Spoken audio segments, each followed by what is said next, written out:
सहरा सहरा तन मन प्यासा,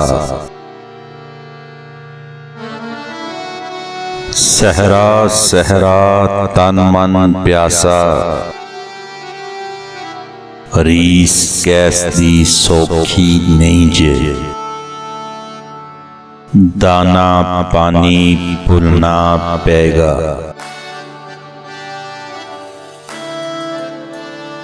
दाना पानी भुलना पेगा,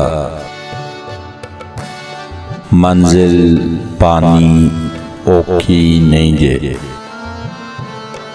ये खूबसूरत कलाम नौजवान शायर फरहान अब्बास बादिर का है।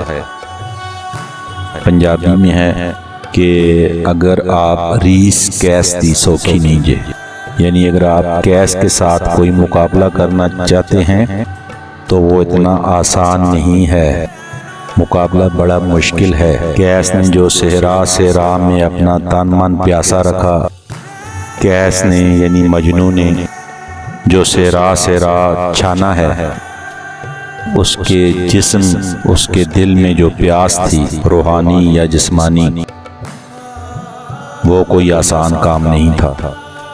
दाना पानी भूलना पेगा, यानी खाना पीना भी आपको भूलना पड़ेगा। ऐसा नहीं है कि आपको खाना पीना ज़बरदस्त मिलेगा और आप सहरा सहरा घूमेंगे, बल्कि सहरा में आपको भूख और प्यास भी बर्दाश्त करनी पड़ेगी। मंजिल पानी ओखी नहीं जे, यानी आपने जो मंजिल पानी है वो मुश्किल तो नहीं है, आसान है, आपको मंजिल मिलेगी, लेकिन उस मंजिल के लिए आपको इंतहाई कठिन और मुश्किल हालात से गुजरना पड़ेगा। अपने तन मन धन को सहरा के रहम करम पर छोड़ना पड़ेगा और खाना पीना भी छोड़ना पड़ेगा। अगर आपको शेर पसंद आए हों तो लाइक कीजिए, अपनी राय भी दीजिए। वस्सलाम।